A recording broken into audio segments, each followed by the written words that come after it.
Hey everyone, thanks for tuning in. Today I'll be speaking with Katie Blomquist, the founder and executive director of Going Places and the co-founder of the Nonprofit Entrepreneur Academy. She's got a lot going on, and I love the fact that she just keeps putting herself out there, finding a need, and filling it. Thought for the day, take some of those tips and tricks. It's not just going to be nonprofits. There's all kinds of tips that you can learn for any business owner or anybody looking to start a venture in this podcast. And the action, listen up, take notes, and apply some of the things that we talk about.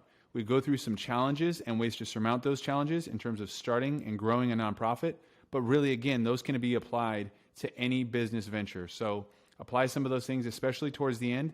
And also, Katie's available herself if you'd like to reach out directly and get some one-on-one help.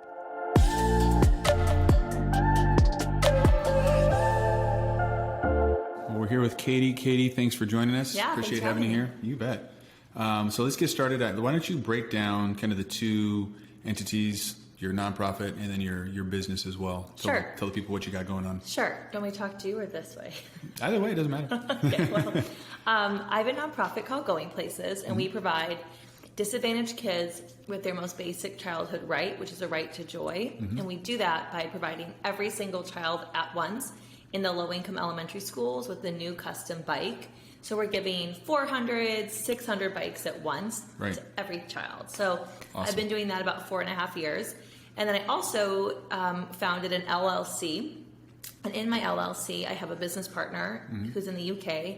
And together we created the Nonprofit Entrepreneur Academy. Okay. He's a nonprofit consultant. And then so between his expertise and my expertise of having founded and running a very successful nonprofit, there's really nobody we can't help. So we have 3 courses in the academy, whether it be a nonprofit's just starting up or they're several years in and they're ready to scale, develop, and grow. Right. We take them on that journey. Awesome. So you have an international business and a local nonprofit. Super. So we're going to dig into both, but I want to start with Going Places because I want people to understand that you had a journey, and that's what gives you the chops to, I think, talk about the second company. So just give me an overview of how Going Places was born and honestly how it's kind of gained and grown in success. So I used to be a teacher at Pepper Hill Elementary School, which is a Title I school. Title I means low income, high poverty. And I taught first grade, and this little boy in my class asked me for a bike on his birthday. And it just got me thinking, like, oh my gosh, I'm already so saturated in this environment of poverty. I'm aware of the shoes and the books and the beds and those kind of things they don't have. But I never thought about the things that bring us joy and the memories that we kind of all take for granted as a society, which is a bike as a kid. It's kind of a rite of passage. So I did a GoFundMe to get all 650 kids in my school a bike, and it went viral. I raised over $80,000 in 3 months using GoFundMe. Yeah, it was really wild. So I was a guest on the Steve Harvey show. He flew me out and donated $20,000. Lester Holt flew in a camera crew and covered it. It was in Time Magazine, ABC World News, Today Show, Good Morning America. It was, I could go on and on. It was crazy. It was so amazing. So I ended up leaving teaching once the school year finished. We gave the bikes to all the kids there, and then I founded Going Places, and I've been running it full-time ever since, now 4.5 years later. That's awesome. So you found a need, you filled it, and obviously, someone could say there's a flash in the pan because it did get tremendous success early on, but you've obviously cultivated it. It's been going on for 4.5 years. So that early success, how much did that transition into kind of the current success? Have you built on it different ways? Take me through that growth story. That was kind of a shock to the system because I expected it to just be that instant same thing, just more money pouring in nonstop. And it wasn't. People viewed it differently. It was this teacher doing a nice thing to a business, which the only difference is it's tax deductible money now. The sentiment is still the same. But it was just all of a sudden a lot harder to get funds. So something I talk a lot about in my academy is your wow factor. And it's not what are you doing better, but what are you doing different than what's out there already. And our big wow, it's the things that make you say, oh, wow, when I tell you, is we give to whole schools. Not just some kids. And so, it's like I said, 400, 600 bikes at once. That's a lot. it's a lot of bikes at once. It's a lot of money to raise, and they're custom bikes. They're not just bikes from Walmart. We work with Kent Bicycles, which is an international bike company, and so our bikes are always a neon color and a white, and then we name them. And every year we switch out the name and the neon color. Right. So they stand out, and it's when you see 400 of those same bikes, you're like, oh wow, you literally say that. So because people continue to want to share, like, and donate to that because it's different than what you normally see. And it's something I've been able to emotionally connect with the public over because in one way or another, every single person either grew up with a bike or they didn't. You're one side of the coin or the other. Right. Most of us grew up with a bike. Right. And if we didn't, you feel emotionally connected to, it was awful. All my friends had one. You really want to give. And otherwise, you did grow up with a bike and you think, what would my childhood have been like without that bike? So there's just people feel connected to it on either side. Right. So I think it's a really good point. There's that emotional connection. You had that initial boom, and then now kind of where do you find your growth coming from? Is it kind of local? Is it still kind of social media wise? You'd Steve Harvey come in from across the country. Right. Where do you see your growth from? We were able, national media has kept up with us for years. They've continued to fly in, which has been amazing because that's extremely unusual. So that's continued a national following, which has been so great because we'll receive several checks at the end of the year from companies in other states I've never heard of. Right. So they're following us and they're watching, which is really wonderful. But it's mostly this community here in Charleston. It's people here, it's businesses here, and a lot of people have said, I've just been watching you for years to make sure you know what you're doing, and it wasn't like a one-time thing, like a fluke. And it's obviously I know what I'm doing, and it wasn't a one-time fluke.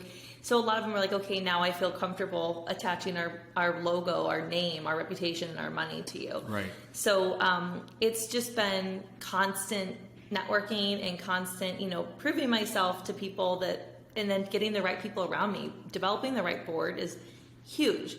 And I have an amazing board that is really well connected in the community.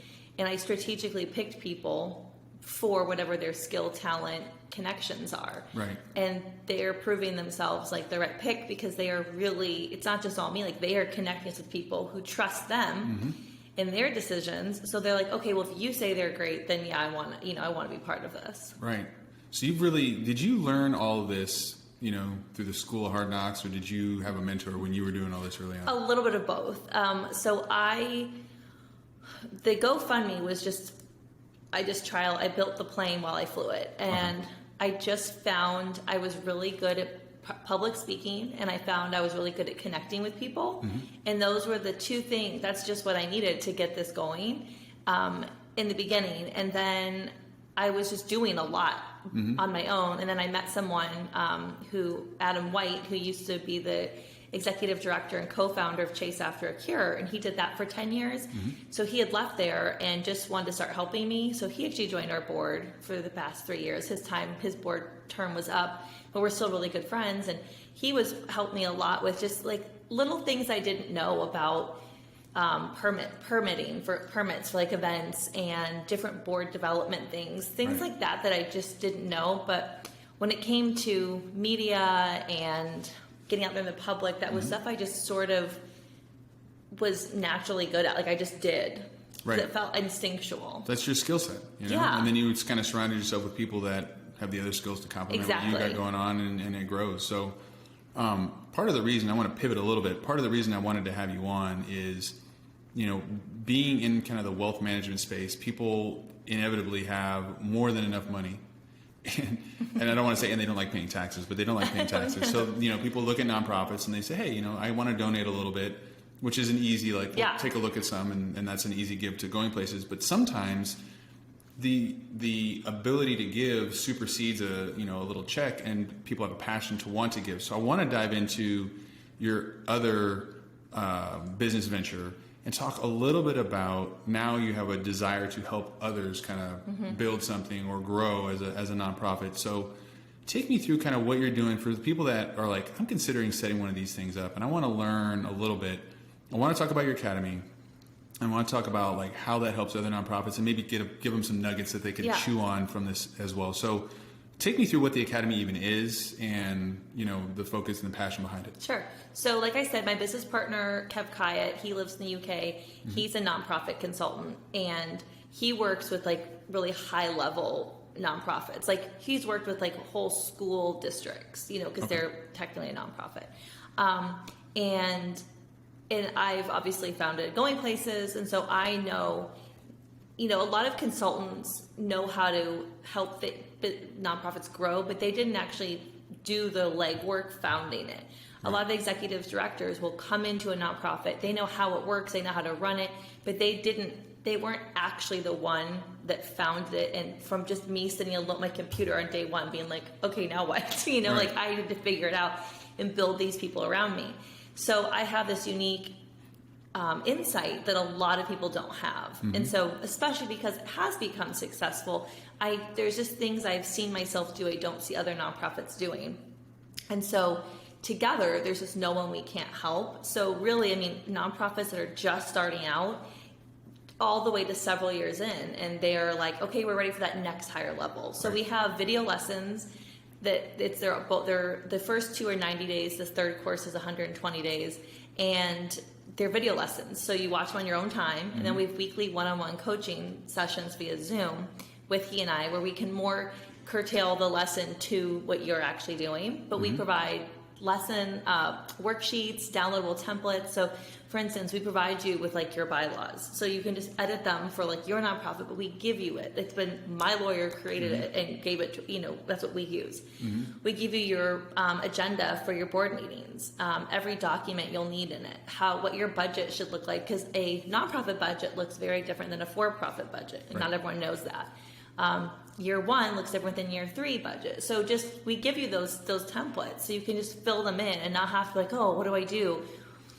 So lots of things like that. So would you say you're geared more towards, because I know you mentioned an executive director stepping into one, you feel like you're more geared towards a brand new startup nonprofit? No, it's or maybe literally established? No, our academy is for everyone. Like I said, like the third course is for mm-hmm. people who are a nonprofit that's like 5 years in, and they're just ready for that next higher level. I was just giving an example of like the first course would be stuff like that, but yeah, all the way through to like transitioning from a working board to a more like fundraising directed board, what that looks like, what types of people they should be on there. Or you're in that third course and it's, all right, we got to focus on board development, and mm-hmm. we have to focus on like developing our programs and like time management, all these different things to really get to like higher level networking, higher level social media stuff, mm-hmm. all that kind of stuff. So if someone has a passion, and you may kind of say like this is a prime person to do this, but if someone has a passion for something and they're like, I really want to start a nonprofit, I really want to give,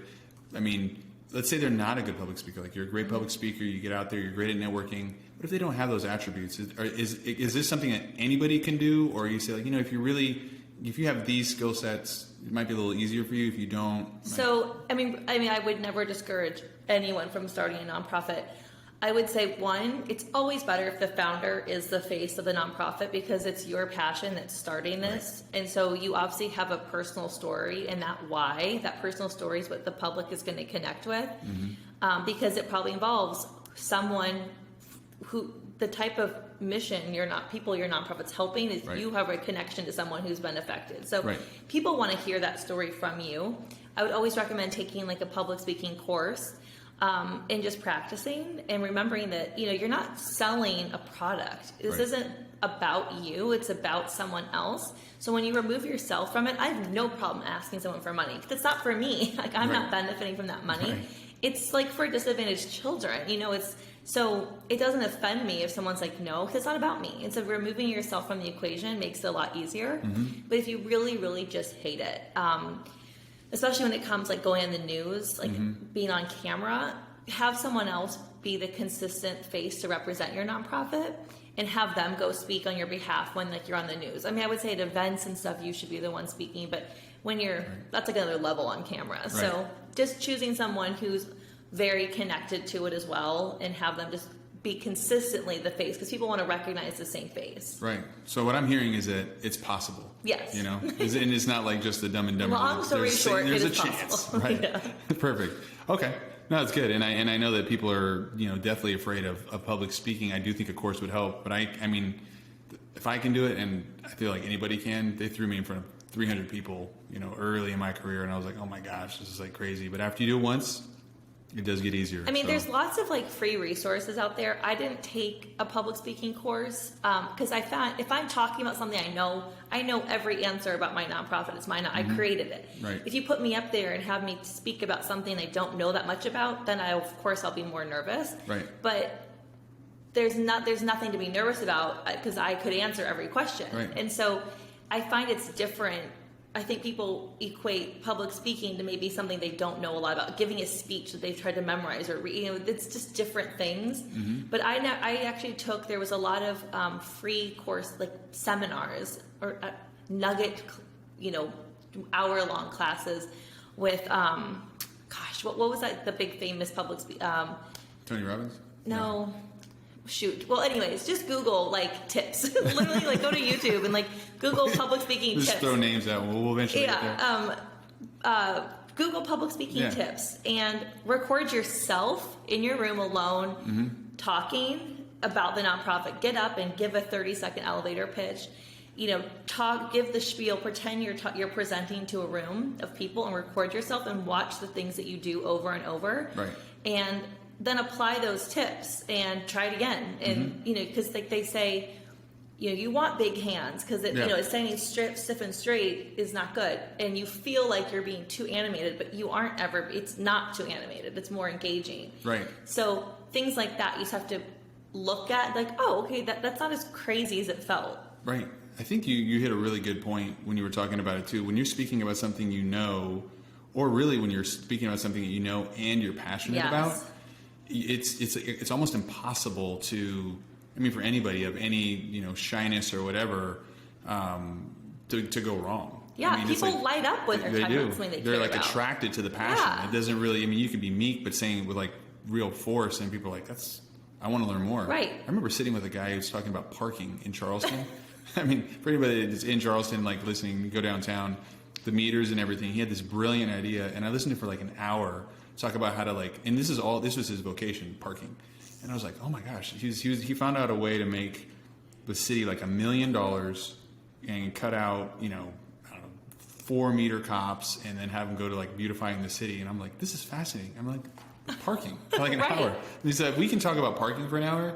Like people can talk about something they're passionate about, and people will be attracted to it. But then if you took exactly what he said and went and told someone else, it wouldn't come off with the same excitement because, you may find it interesting, but it's not your thing. Exactly. So like other people will go talk about going places on my behalf, and I'm like, I would love to come. Like, can I come talk about it? Because it's just different when I talk about it versus someone else. Right. That's a good point. It's a really good point. I never thought about it that way. So I want to ask you a couple more questions before we sign off, but when you look at other nonprofits that you're helping and taking them through this process, what's the biggest challenge that consistently surfaces? Some people are thinking like, what kind of things am I going to run into? What do you consistently see as a roadblock? The biggest question people always ask is like, I have a nonprofit, it's like a year, but we're not getting any money. Like, how are you doing this? How are you getting, at the end of 2020, we got like 15 random checks in the mail from companies being like, happy end of year funding. And it would range from $250 to $2,500. And this is in 2020. And people are like, how did you do that? And I'm like, it's not one thing. It's not just one day I did one thing and it changed everything. The main answer to every problem is networking. That is how I've built this nonprofit. That's where volunteers, that's where sponsors, that's where donors, that's where board members, that's where my best friends have come from networking. Right. And so I always compare it to going to the gym. You can't go to the gym once and work out and expect to be skinny. You can't eat a salad once and like, oh, why didn't I lose 20 pounds? Networking is the same thing. You can't go to one networking event and expect everything to change. Yes, it does take that one person to change everything, but it's very rare. Like you're going to meet that one person the only time you go to a networking event. You have to consistently go, and then you'll just find over time it's like, oh wow, all this stuff has happened. It's like all of a sudden you've lost weight. And you're like, well, when did that happen? You didn't just wake up 20 pounds later. Right. It's a slow burn, and that's kind of like with a nonprofit. All of a sudden, it's like, oh my gosh, all these things have been happening for us, and you can't always pinpoint the source, the exact day, minute, event, but it's a result of all the networking, because the more you show up and the more people see your face, they get to know, like, and trust you. And what do you want to do for people you know, like, and trust? Help them. Right. And they become friends because they probably are an entrepreneur, or you have something in common with other people networking. You're not just someone sitting in a cubicle from 9 to 5, you go home and watch TV all night. Those aren't the people networking. So you may not have as much in common with those people. So you develop these friendships, and then they start hearing, they meet other people who say, oh, I'm really looking for a nonprofit for my company to be a sponsor of, or I'm looking to volunteer more this year. They'll say, oh, I know this great nonprofit. Right. And they're not going to think of you first if you only show up once or twice. I network almost every single day of the week, sometimes several times a day. And do I always feel like going? No, but I force myself to go because it's important. And I don't see a lot of other nonprofits doing that. They may show up once or twice, but I am consistently there. And it has really benefited us because of it. I'm the first person that comes to mind when these companies are looking to, engage with a nonprofit, whether it be volunteering, sponsoring, or just referring us to people. Right. So consistent networking, otherwise you're out of sight, out of mind. Exactly. And that's good. I think it's a really good one.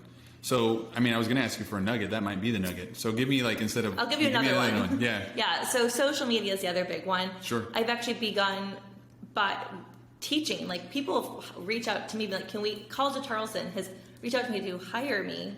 They were like, we want to hire you to come teach all of our graduate assistants in every single department in the college a 2-hour social media session. And I was like, oh my gosh. Not even nonprofits, just total social media. Yes, just social media. Wow. And I've had another huge nonprofit in town reach out to me for the same thing for their board. Wow. And I'm finding this is being asked of me more and more. So I'm like, okay, maybe I should just create a class. I should just do this, because it's made me feel really good that people are thinking they're liking what they're seeing. They want me to teach them what I'm doing. And it's not about, we don't have 20,000 followers. So at first I was like, well, but we don't, but then I realized it's the engagement we're getting with the followers that we do have. And that's where people find out about things. I don't know how anyone expects anyone to know what you're doing unless you post about it. And if you post about it once, you're not in anyone's algorithm. You're not going to show up on their feed.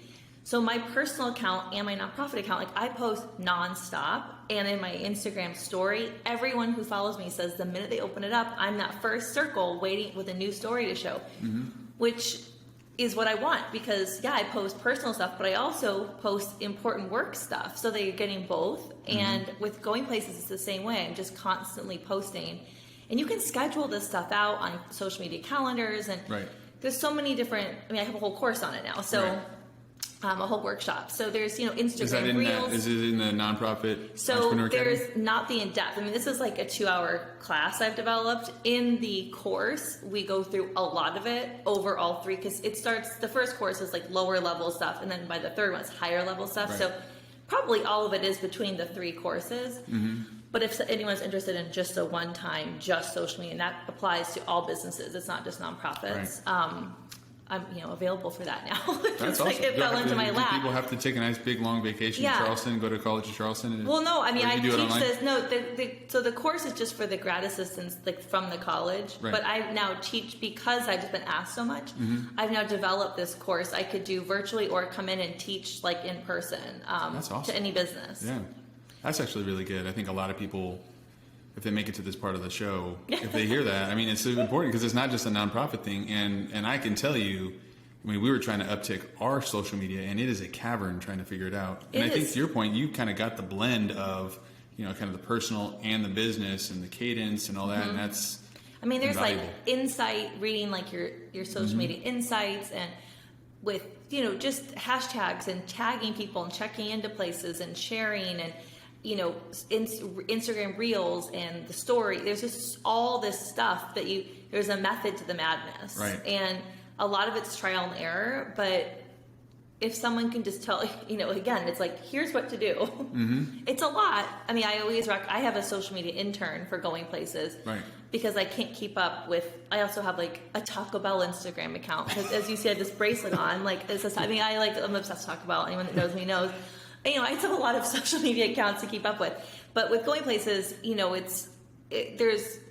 want to always be tagging all the board members right. and everything, checking into places. And you can't just post once a month. It's several times a week, every week. Mm-hmm. I hear everything you're saying. I mean, as we sign off, like the first time I met you, I was blown away by your passion, and I'm excited that, you've always, I think, had passion, but you just put yourself into an area where you see, I don't want to say an opportunity, but an opportunity to help.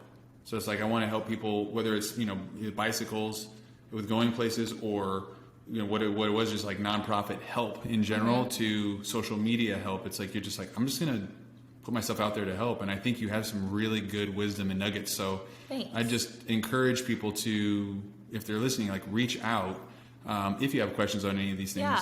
Yeah. Because I know you're also not a person that's going to let it just kind of get stale. Like you're going to develop. Yeah. I keep updating stuff in the course mm-hmm. constantly. I've redone lessons constantly, or I'll add like an additional video being like, hey, I don't want to redo the whole first lesson, but here's another point I wanted to add to this. Right. Because things are always changing, but I have figured it out along the way, the hard way. Like, why reinvent the wheel? Let me just tell you like exactly what to do. Good job. Well, thank you very much for being on. Thank you. That was awesome. Appreciate all the nuggets, and look forward to talking to you soon. Thanks. Yeah. Thank you for listening to the Thought and Action Podcast. If you enjoyed this episode, don't forget to follow the podcast and leave a review. For more information on what's going on in the world of wealth, make sure to follow Family Fortune Financial on your favorite social media platforms. I look forward to you joining again soon.